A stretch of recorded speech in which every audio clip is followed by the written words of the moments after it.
Tuesday is the Tile Happy Hour. Good evening, wherever you're watching from. Where I am, it is in the evening. If you're on the West Coast, probably mid-afternoon. If you're somewhere overseas, I have no idea what time it is. I can't do that. I can't afford to watch. That'll tell me. But I am so happy to see you here. This is your show. Wait a minute, I'm missing something. There's no John Tedesco. Where? I don't know if you remember something called Where in the World is Carmen Sandiego, but we want to know where in the world is John Tedesco? I mean, he's not here. What are we going to do? How are we going to have a show without John? Well, that's easy. You know how that's easy? It's because it's your show. You're going to talk to me, and I've got a special surprise for you. When you tell me where you're watching from, you can see that on the screen right now. I'm going to tell you a secret of who is going to guest host with me tonight. But just remember, this is live. But you can also watch it on a rewind. And when you watch it on a rewind, we still want to hear your comments. We still want to answer your questions. So please leave them in the comments, like, subscribe, all that social media stuff. And with all that out of the way, is if anybody knows where John is, send me a comment. I want to see if we can find him. We're paying good money for pictures of John Tedesco if you know where he is. But tonight, my guest co-host has been with us from day one, has been with us from the beginning, and he is a tile expert also. I don't know if he's a tile nerd. We'll have to we'll decide maybe after the show if he is a tile nerd. But his name is Rick Crane with Oceanside Glass, and I'm going to bring him on now. Rick, thanks for being with us now that John is laying out for the evening, and welcome to the Tile Happy Hour. Craig, thanks for having me on. It's a true honor. So I'm going to weigh in. Okay, John, you're going to weigh in. Do you know where John is? Is that what you're saying? I think I do. Okay. I'm going to say the Caribbean. Caribbean. St. Bart's. He's having a daiquiri, on a lounge chair, relaxing. That's my guess. That's your guess. That's not a. I wouldn't put it past him.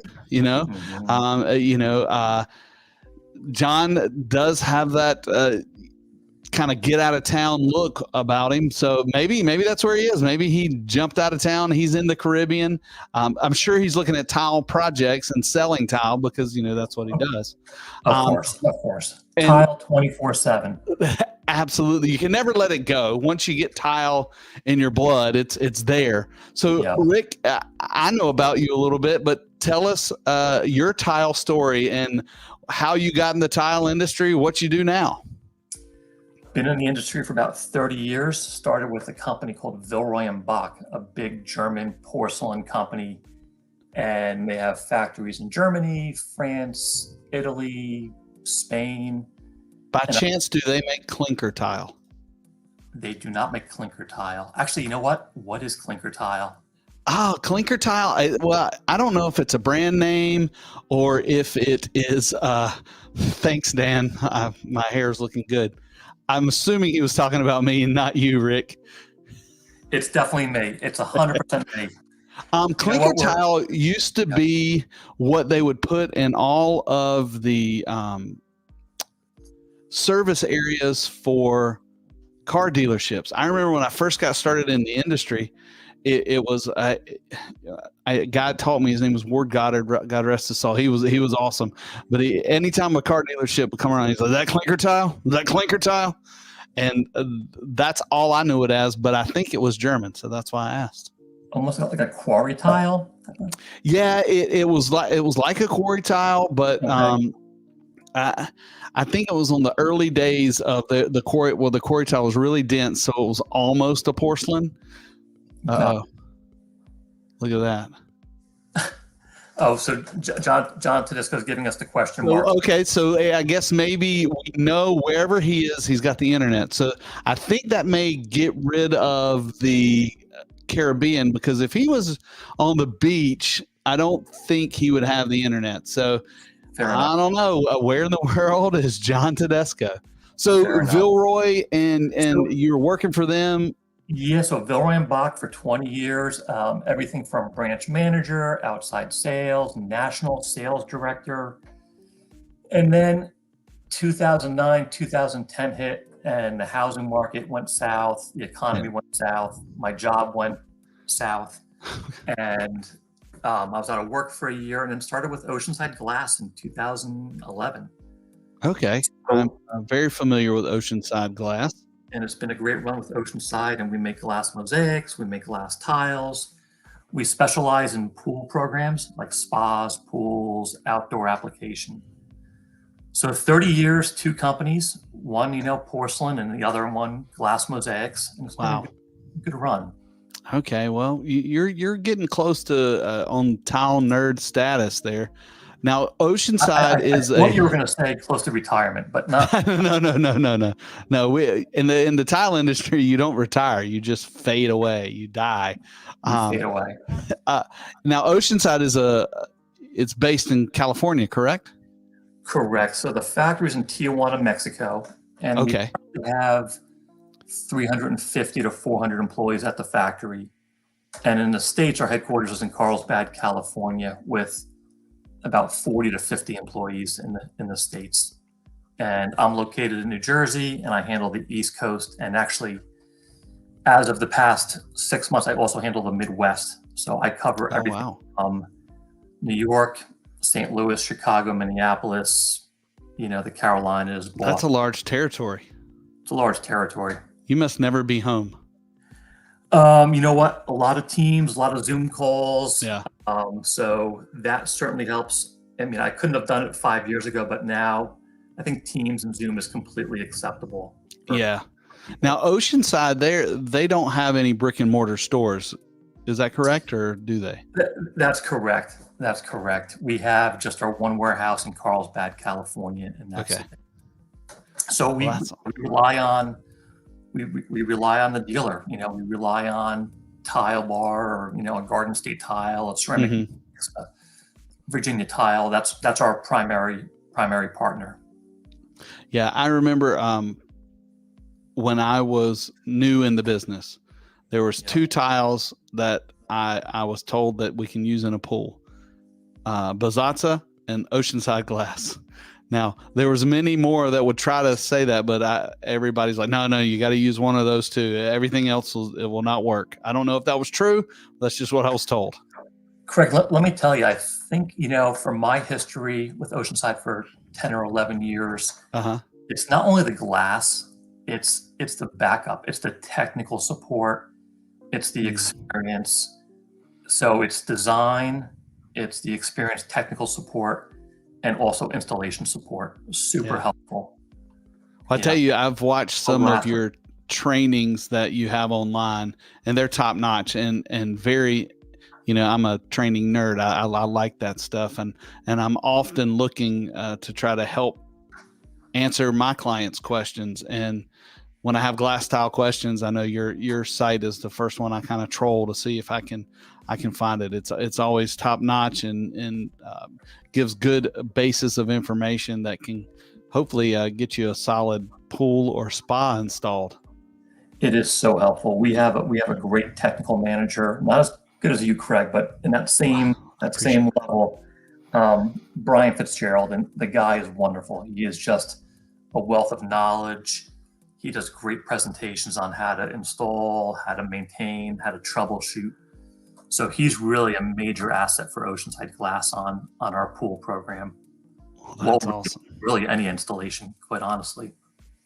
Well, and I know when we started this, John and I were talking, and I think you chimed in on our first episode. Thanks. And so John, that was the connection that got you onto here. Was that just because John will talk to anybody? Pretty much. Okay. I think we just saw each other wandering around. We're like, hey, let's connect. John was a customer of mine back with Villeroy and Bach. So you've known him a long time. Yeah, I've known John probably 20, 25 years. Oh, wow. So he was a customer. He had a family-run business, Fiorano Tile, 3 or 4 stores, and they would buy our porcelain tiles. And John and I always just hit it off, connected. John's level-headed and just a good a good person to bounce ideas off of. I do have to give a quick little story about John. Just yes.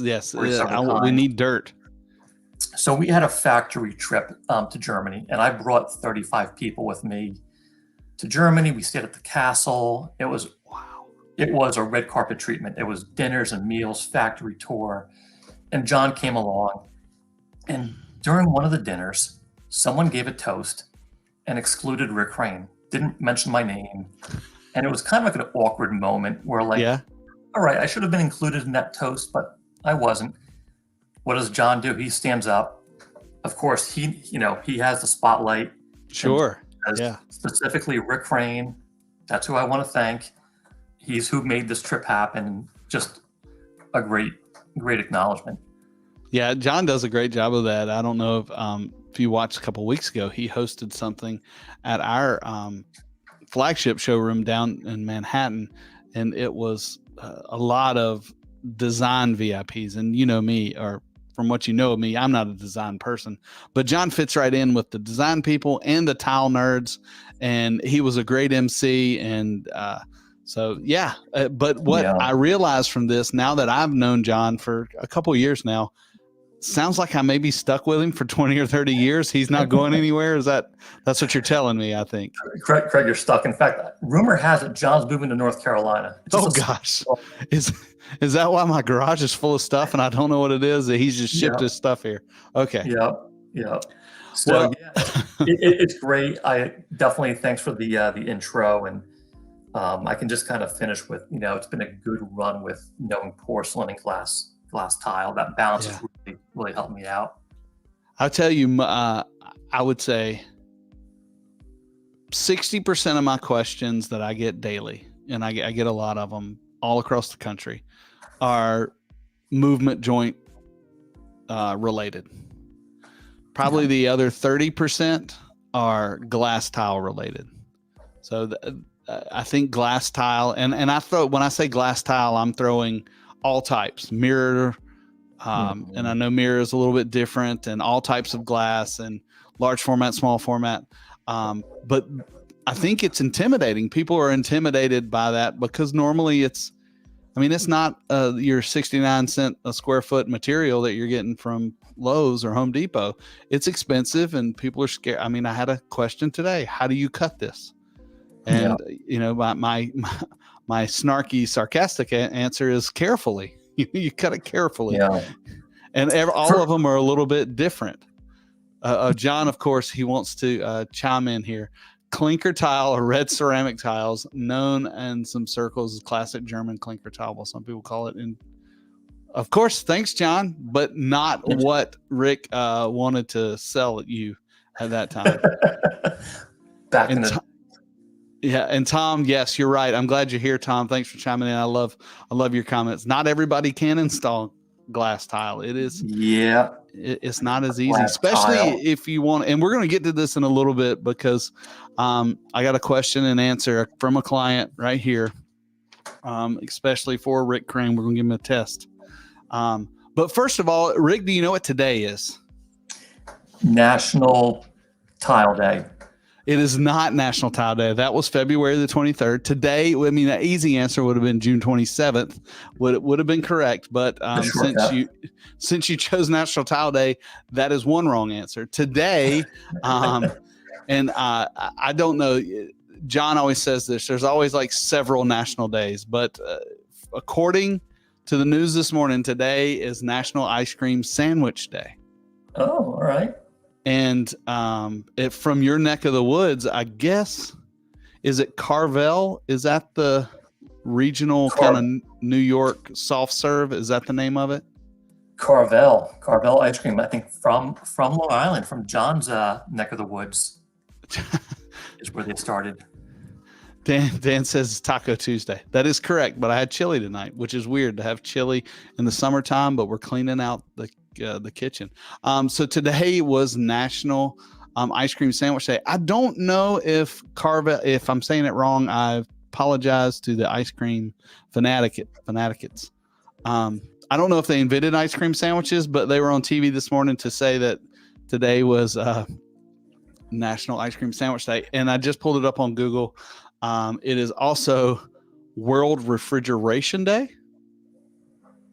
Okay. I'm not even sure how to celebrate that one, but it celebrates the invention of the refrigeration. Interesting. You think that has anything to do with air conditioning? Maybe there's a little crossover with the AC system. Yeah, because that's my favorite invention in the whole world. Is the AC. The AC, yes. Yeah. You know, my wife will say, I mean, there is no amount of money that you can't spend to fix your AC. I mean, if it's $10,000, you just get it repaired. It doesn't matter. You know, when it's 95 degrees out, you need some cool air in the house. 100% humidity. You've got to have. I would remortgage the house if that's what it took to get the AC. You know, and I don't know. You know, we're young fellas here, not like John, but I don't know what age it is when you. I mean, I'm sure you go to your parents' house and it's 85 degrees in the house. When does that happen? Because I don't want it to happen. I'm gonna say it's that mid 60s, 65, 67. Okay. And you know what? The thermostat goes up. You know, you crank it up to 75, 77. You're comfortable. My father-in-law comes over. He's 82, 83. He lives 6 doors down from me. He has a parka that he keeps in our coat closet because we keep the AC on 69, 68 here. And as soon as he comes in the door, he grabs a pillow to sit on the hard chair and a parka so he doesn't freeze to death. Good for him. Well, at least he knows. Yeah, I mean, he's with it. So I like ice cream. Today's National Ice Cream Day. I don't know if we have any in the house, but if we did, I'll probably eat some. So I've gotten no comments about where John is. So hey, Craig, I do want to tell you when John asked me to hop on last week, he did promise a makeup artist for me, and it hasn't happened. Like, is that part of the deal? Like, no makeup artist? There's been some delays in travel and in so they may be there. I hope. I don't know. I know there is a shine. There's some shining going on, but that's okay. We don't discriminate against people with no hair. Oh, there you go. And Dan, I'm talking to you. You don't have any hair either. But today is an interesting topic. John and I were discussing this, and I'm thinking that he's probably going to get back with us next week or the week after with some content on sustainability. Now, sustainability means different things to different people. Rick, that comment is for you. But I figured, since we're going to talk about sustainability in the world of construction, then I needed to pull up a good definition because I have it in my mind of what it is, and I think I can talk through it. But, when all else fails, you Google it and you put online what Google says. Sustainability is the ability to meet the needs of the present without compromising the ability of future generations to meet their own needs. So in my world, I call that being a good steward of what you have. What's the Rick Crane sustainability definition? The first thing that came to mind is just taking care of Mother Earth, right? Yeah. Just taking care of home base. You know what? Just take care of your house, take care of your office, take care of your cubicle, clean up, be responsible. I have a good friend in the industry that told me a story. He was overseas about 15 years ago at a factory, looked behind the warehouse, and there was barrels of chemicals, literally, as he described it, almost rolling down the hill. So there was no accountability. It was basically garbage, waste. So we've come a long way. Like, you have to clean up. You can't throw out the garbage out the back door of the warehouse. Yeah. And I think, in the last 20 years, we've gotten a lot better at that. I know when I first got out of college, I worked for a trash company, and I hauled waste in like 5 or 6 counties. And that's when, it was 1990. I worked 96. I worked in college, 96 to 2000. And it was where I was, it was like, even the recycling had a different bin, but it still went into the same landfill. So we weren't doing a really good job on the back end, even though we were trying to start some good habits on the front end. And now it's gotten a lot better. I think we do a better job. And I'll be honest, when I was young, I thought it was stupid. When you're 20 and 10 foot tall and bulletproof, it's like, who cares how many plastic bottles there are? That doesn't mean anything. And the older I get, and I believe there's some wisdom that comes with age, it becomes a little more important. But I just remember in those early days of LEED, and I don't even know what that acronym stands for. If you know, leave it in the comments. LEED, LEED building. I was so frustrated, and that just had started when I got out of college, and they were giving tax credits for all these sustainability practices. And there was so much paperwork and so many hoops to jump through. It gave me a bad taste in my mouth for being sustainable. And maybe that was my interpretation of it, but that's what it was. And I was like, I hate this stuff. Anytime I saw it, but now it's on a practical sense, it's gotten a lot easier to figure out and do, and everybody's gotten used to providing that data. I'm sure that Oceanside Glass has some post-consumer, pre-consumer numbers that they jump out there. Mm-hmm. And before it was like, as my grandma would say, pulling eye teeth, which I'm not sure what that means, but I'm thinking it means it's not good. Craig, you bring up some really good points. I do feel 25, 30 years ago, it was fashionable to say, we're green, we're environmentally friendly. And I don't really think there's a lot of substance behind that.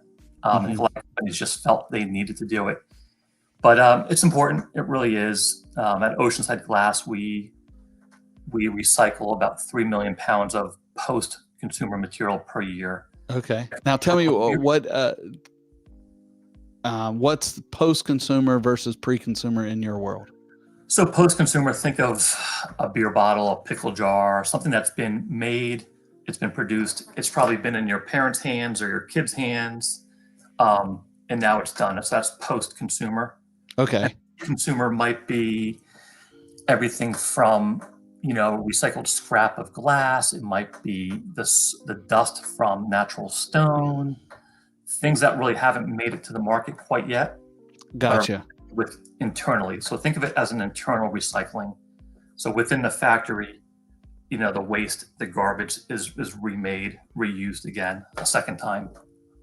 And I've been to several ceramic and porcelain plants. I've never been to a glass plant, but I know that their pre-consumer recycling is very high, because almost all of the waste can be recycled. Is that the same for glass? It is. So, with glass, when we make a mold, we have scrap. There's the edges that are left over. There's some breakage. And that material is all used again. We call that cullet. So cullet is kind of, think of these big sacks, these big bins that have broken glass in it. What we use for our raw material.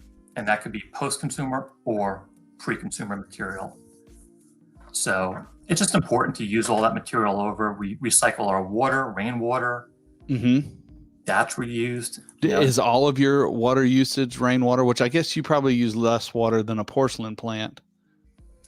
Yeah, the main area is for like our water jet machinery. That's probably the primary spot. Yeah.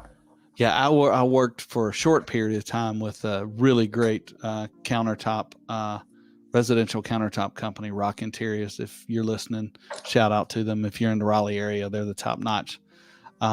But I was a part of their building process for them building a new facility, and they had 2 bridge saws and didn't have a water jet, but another edge, gallons and gallons and gallons of water that they use. And that was a big part of their process. And what was great about this company is they went above the minimum that the state required, just because they care about the environment and the town they lived in. And so that recycling water, because in a porcelain plant, you use a ton of water, and Yeah. fabrication also. I mean, even when I was with a contracting company, we had a water jet, and I was amazed at how much water just went through that thing. And if you're using it day in and day out and you're not recycling that's like, flushing your toilet at least 1,000 times. I don't know. Craig, you mentioned something earlier that kind of, gave me a thought, just the whole tax incentive. So I think that is a turning point in this green movement, environmentally friendly movement, is the government kind of came in and said, look, play by the rules, recycle water, recycle material. If you do so, you get a tax credit.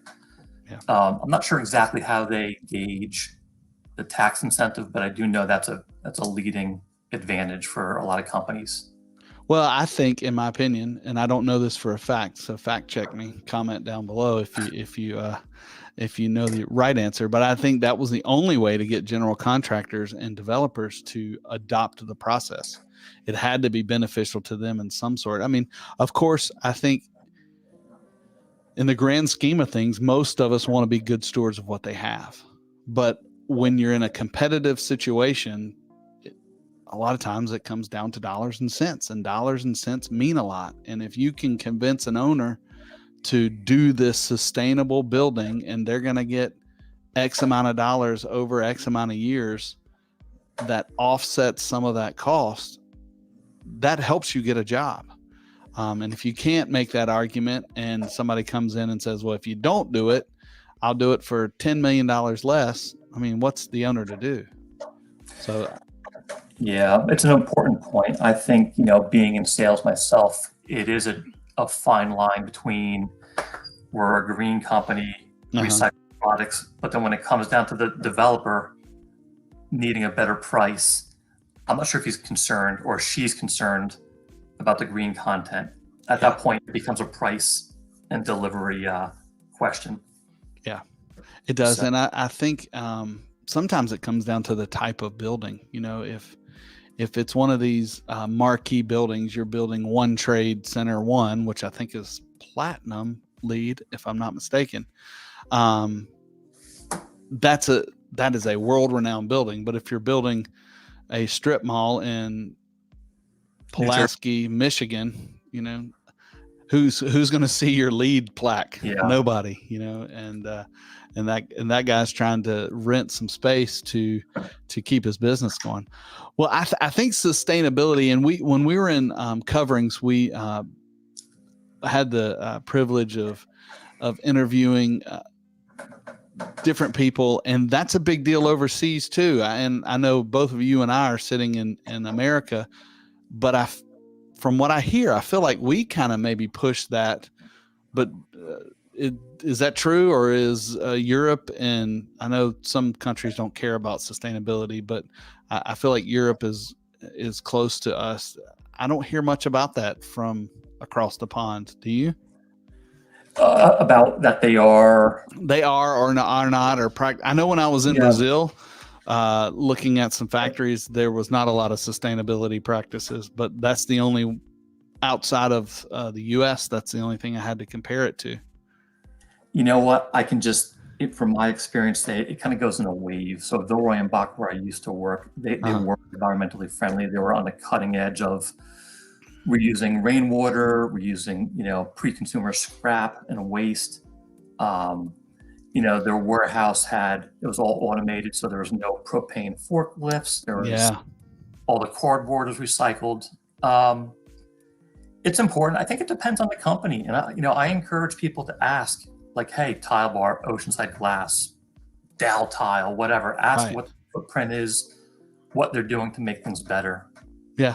And most companies will have it on their website. It's easy to find. It's not a complicated path. Not as complicated as it used to be. Absolutely. It is definitely on there. We've gotten a vote that maybe John's in Europe. Maybe he's doing the research for us about sustainability in Europe. That's a good question, Dan. I don't know. Maybe he is. Let's see. Where's Waldo? Yeah. Where is Waldo? Where in the world is John Desco. But sustainability practices has been a big part of the tile and stone industry ever since, I've been a part of it. And it's always front and center at coverings when you're there. People are talking about going green and all that stuff. So it is definitely. Craig, let me ask you a question. Do you Sure. think, and here's ultimately what it comes down to. Do you think with being sustainable, does that move the needle for profit and for sales for companies? Ultimately, we're all in it for dollars and profit. Yeah. Is it moving the needle for getting extra sales? That's a great question. I would say when I was a contractor, it did not.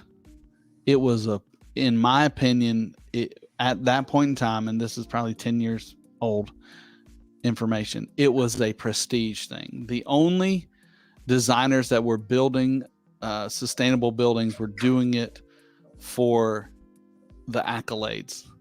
And I know for a fact they pay more money on the front end for that. Now, do they make it up on the back end?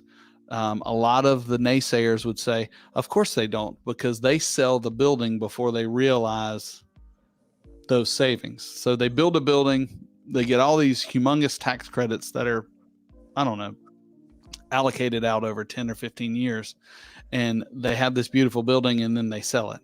Well, you can argue, I guess you can sell it for more. I don't know if that's transferable or not. So I don't think, and I was looking at kind of the 3 pillars of sustainability. I don't think economically it makes a lot of sense.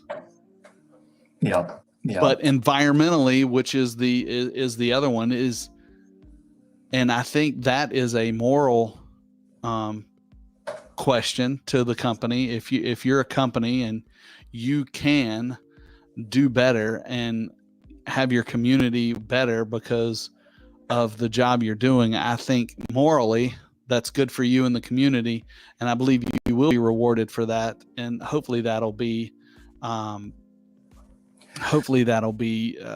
rewarded in sales and in profit.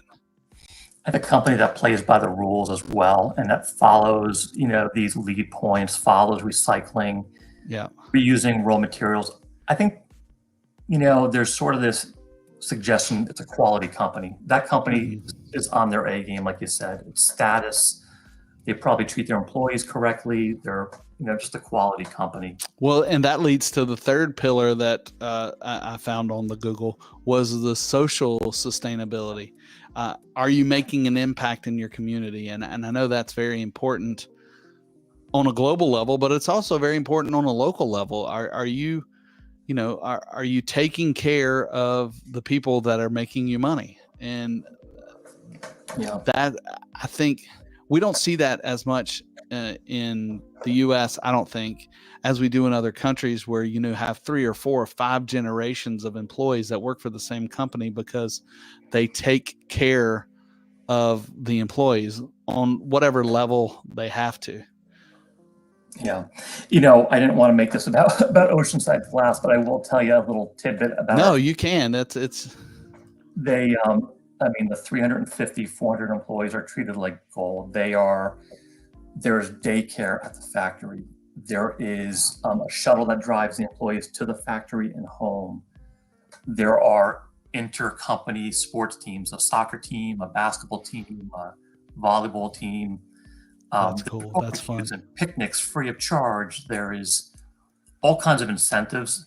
Yeah. There's also a bonus. If you hire within your family, that's like a status. That's like a bonus. Oh, wow. You've been working for the factory for 3 years and your brother wants a job. That's like a bonus to get your brother, a job at the factory. So really, John, from wherever he is, he chimed in and said that potential clients demand sustainability be addressed in some shopping and retail spaces.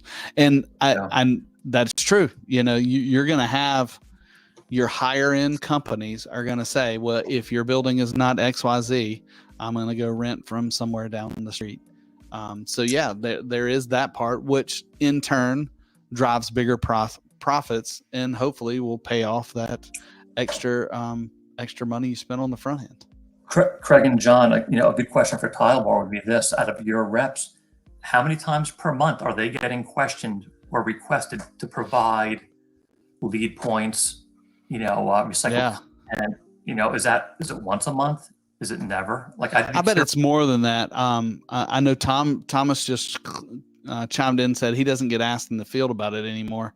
But if you're a sales professional and you're representing a company to designers and architects and engineers, leave us in the comments. Tell me how many times a month or a week that you get asked for sustainability numbers, pre-consumer, post-consumer. What's the other one that I always struggled with was where it was harvested from. That's not the name of it, but that you're pulling material from your regional area. Yeah. Those are things I used to get asked about. If you get asked about that, tell me how many times a month you are. And Thomas, we're not going to talk about politics, but yes, politics does come into it. This is a tile. We're family friendly, and we're not going to talk about politics. Rick, we do something pretty often called question and answer, and I have a bumper video that I made, so I'm going to use it.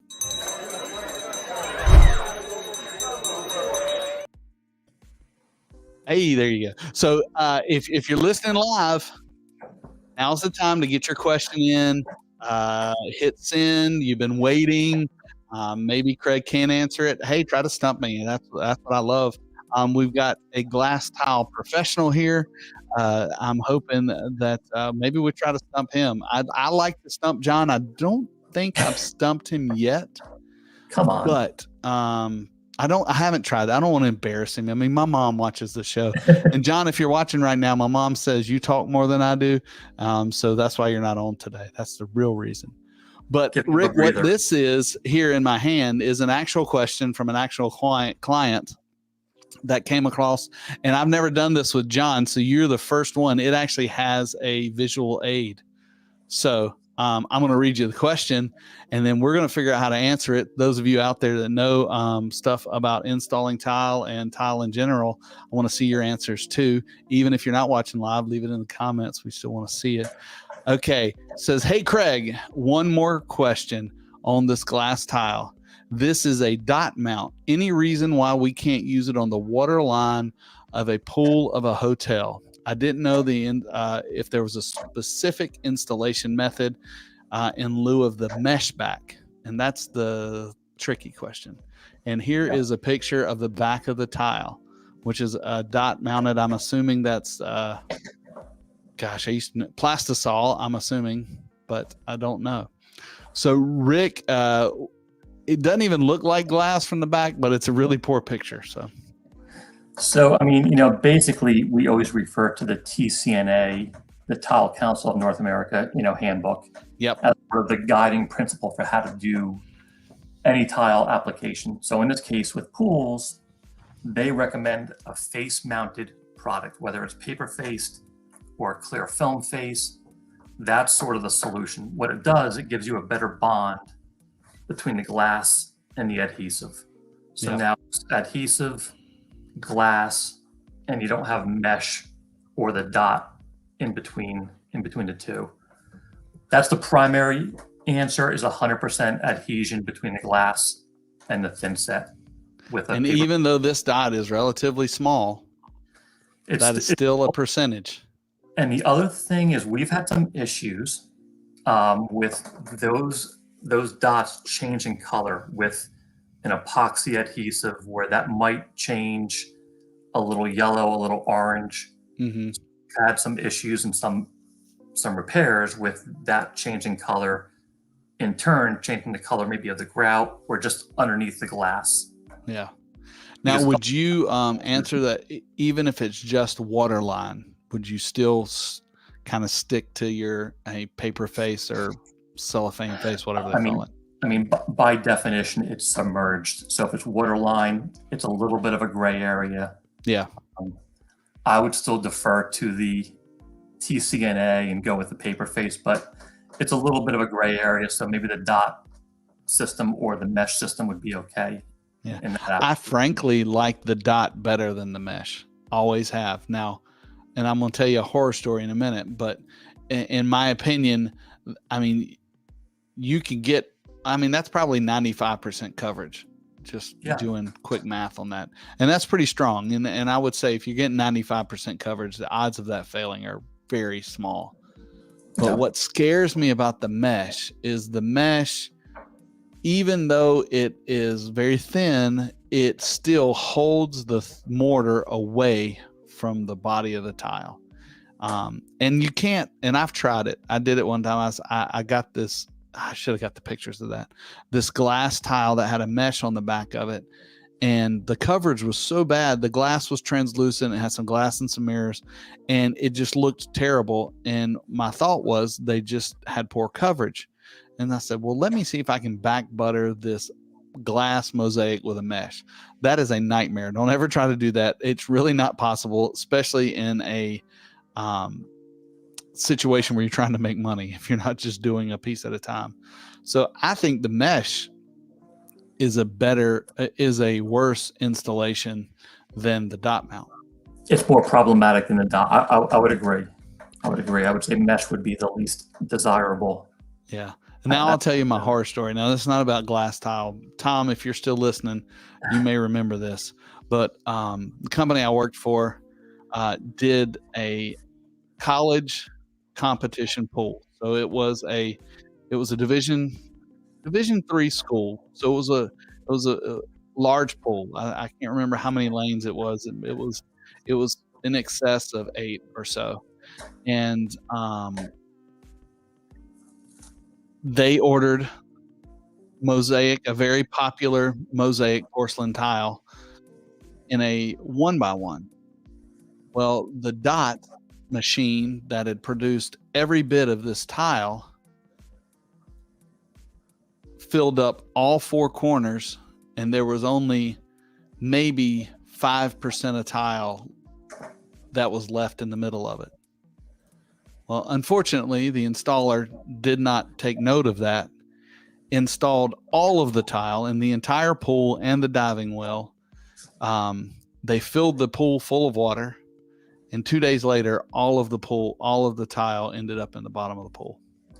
It all just came right off. It all just came right off. The plasticizer, I think, and Tom says he was on that job. So I thought. Sorry, Tom. I thought that was the case, but I wasn't sure. He said he was the one that had to inspect it. But what that does, that goes to show you, is that the mortar, I guess 2 things. We don't really know exactly. If we had it tested, I don't remember. We don't know if the mortar didn't bond to the plastisol, and Tom, you may remember this, or if just the chemicals ate away the plastisol and there was not enough mortar on the tile to hold the tile there. But if I remember correctly, I think the sheets were still held together. They just didn't stick to the wall. So it sounds like the mortar didn't bond to the plastisol. And it was a huge issue and a huge nightmare, which is why, as you said, Rick, the TCNA gives us guidelines on what our coverage should be and what because the mortar and the porcelain or ceramic or glass has been tested. They go together, they work together. But these other chemicals, and this is where I always warn our team when we're choosing products, I don't know what that mesh is made out of. I don't know what the glue on the mesh is made out of. So how can I guarantee that it's going to stick if I can't get my mortar to the back of the tile, glass tile or porcelain tile or any other tile? I mean, it's no mystery why there's companies out there, pool consultants, that is their job, just to inspect, to provide guidance on how to do a pool correctly. So there's a bunch of those companies that will give that advice. I'm not talking about a pool installer or a contractor, right. A company that provides advice and consultation before you spend $100,000 or $200,000 on that project. Yeah, that was crazy. Up in Boston, and it's a rooftop pool, and when they installed the glass, they put the trowel marks on, put up the translucent glass, and now you can see right through the glass and see all the ridges, marks. You can see the voids behind the glass. Yeah, and what's happening is there's some air pockets that are creating algae and bacteria and dirt.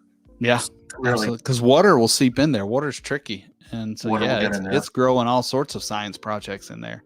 Yeah, Yeah, and that's exactly what was happening with this client that had this glass and mirror mix. They didn't know how to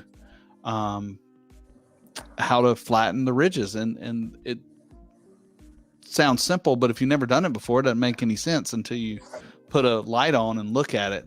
And so yes, follow the rules. If you don't know the rules, ask somebody. That's what we're here for. And we're here to answer these questions if you're not sure, and if you've never done it before. So that's yeah, we're always encouraging people, ask the question, watch a video, reach out to us. Yeah. In a lot of cases, people will go to the job site and provide guidance, at the site. Yeah. So lots of resources. Our partners, Laticrete, we partner with Laticrete. And one of the reasons I love being a partner with them is they have great field technicians, and man, they'll come to the job and they'll help you. I've seen them put on knee pads and show and give a class to somebody that maybe has never set glass tile before. Here, do it this way. So yeah, find a partner that knows something, and don't fully agree. Laticrete's, top notch. Yes, I agree. And don't go in with the ego that I've been doing this for 25 years and the material's messed up. Well, maybe it's not. Maybe it's your procedure doesn't match the new materials, because materials change every day and all the time. You said something today while we were on a call, and you didn't know I was going to mention this again, but I love this, and I want to figure out a way to use it better. You said a lot of times we don't take time romancing the product. Did you make that up? I didn't. I probably read it in some literature or some kind of website thing. But yeah, you have to romance the product. Not only the design, the color, the finish, the pattern, but talk about the support behind the product as well. So it's important. So I think I love that term, and I'll toot our horn a little bit. If you don't know me, my name is Craig. I work for Tile Bar. I think Tile Bar does a great job of romancing the product. If you go to our website, they'll make the most boring tile look amazing. So and then the tiles that we carry, because we have a partnership with Oceanside Glass, the tiles that we carry make them look even better because they've got their own character. And so that stuck out to me when you said that today. And I was like, we need to spend more time romancing the product. And as Thomas says, we need to spend more time reading the bags. When you got installation materials, read it. Those pictures, they got it in different languages. They've got pictures. Read the bags. Yeah. What kind of stuff does Oceanside? I think y'all have information in each one of your boxes. Is that right? Yeah. So every sheet will have instructions on the sheet. So on the paper, it's printed steps 1 through 9, 1 through 10, how to apply the adhesive, how to insert the grout, how to pull the paper off the sheet. So really thorough instructions on the sheet. On our website, we have videos. You can reach out to a sales rep. Lots of information. There's no excuse for taking shortcuts. Yeah, no excuse to doing it wrong. What I want to do, see if we can work it out. I want to come and shoot a how to install glass tile video with you guys on some of our products, so that we can have that. That would be fun. And I think, like I said, a lot of my questions, are about glass tile. And I think that me going and just going through the process of doing it with you guys, number one, I think it'd be fun if and I think it would help try to get that word out there a little more in some different avenues. Craig, maybe a possibility. I'm just thinking out loud. Maybe we do a podcast from Inwood, and we have Brian Fitzgerald team up with you, and we do a live demo. We get the track out, we get the knee pads out, we do the whole thing. That could be I like that. I think that's something we need to start working on. Let's see. As we close out the show, Tom, you said you stopped installing in 2009. Dead in my case says something that could avoid failures. I'm not sure what that is because I feel like there's failures in everything. And John gives us a clue. Oh, a clue from John. It's lights out in cell block 4637. So, I'm gonna say, John, is that some kind of just vendor or some kind of factory? I don't know. He's always okay. He's always involved in tile. So I'm gonna Well, guess. you have known him longer, so you have to front the bail. I'm not fronting the bail. If we got to get him out of jail, that is up to him. Next week is July 4th. If you love this podcast and live stream, you're going to miss us live next week. We may do something fun to celebrate the 4th. And so check us out on all of our social medias, but we will not be live. So save your questions for next week. Tom, I want to hear what you're installing that has no failures. I look forward to hearing that. But most of all, Rick, thanks for helping me tonight, co-hosting. It was an honor. And if somebody wants to find out how to buy more Oceanside glass, what's the best way to do that and get in touch with you if they have questions? I would say glasstile.com would be our website, and on there is contact information for myself, for the sales team, marketing team, technical, and then all the products are on there as well. So I would say that's the best course of action. Should have done that ahead of time, but let's see. I'll make John say it. Glasstile.com. So if you need the best in glass in the market, you go to glasstile.com.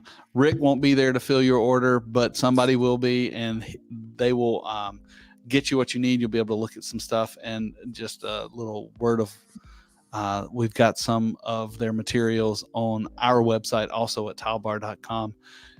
But it has been awesome. Rick, thanks again. I look forward to seeing you in the comments next week. And maybe all three of us can get together when John gets out of jail, prison, summer camp.